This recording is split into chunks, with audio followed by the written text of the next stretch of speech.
you ever heard an animal cry in pain? In just the United States alone, 100 million animals a year are burned, abused, crippled, and even poisoned for testing products. Animal testing is very harmful to the animals and it is unnecessary. I gathered all of my information from the internet and the PETA website. Today I will talk about what exactly animal testing is, how it affects animals and humans, and also how we can put an end to it. Millions of animals are confined into small cages waiting to be tested on. These animals can include dogs, cats, rabbits, rats, mice, primates, and it can also include other types of animals. Procedures are performed on live animals to test the safety of products. The procedures performed are very harmful and terrible to the animals. For example, some procedures are forcing rats and mice to inhale toxic fumes, force feeding dogs to eat pesticides, dripping chemicals into rabbits' eyes, and the animals also may be exposed to radiation and their organs or limbs may be removed. If the pain from these procedures wasn't enough to endure, the animals also have pain from stress, loneliness, and depression. Going through the depression, animals also may experience neurotic behaviors such as biting themselves, ripping out their own fur, pacing, and spinning in circles.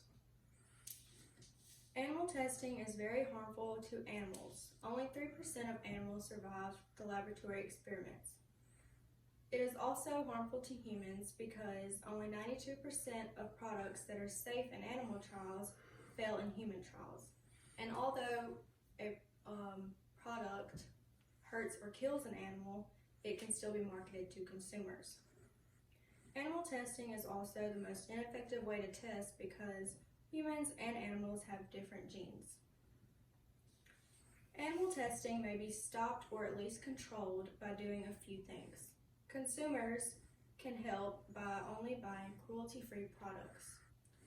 There are multiple and reliable sources that can tell you which companies are cruelty-free and which ones are not. For example, some companies that are cruelty-free are Urban Decay, Tarte Cosmetics, Elf, and Pacifica. Some of the brands that you have to stay away from are NARS, MAC, Maybelline, and even Mary Kay.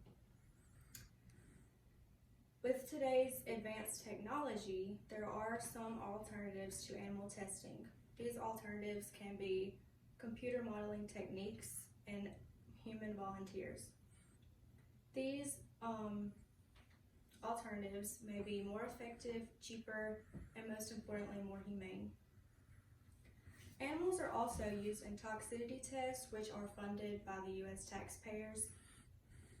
The government agencies that subject animals to these tests are the FDA, the EPA, and the U.S. Department of Agriculture.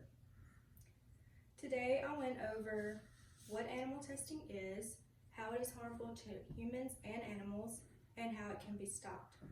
Hopefully with the information I provided today, you are more aware of what animal testing is and how it works. Also, you know which brands to buy and which ones to stay away from. You can possibly save hundreds if not thousands of animals that are suffering this pain for no reason.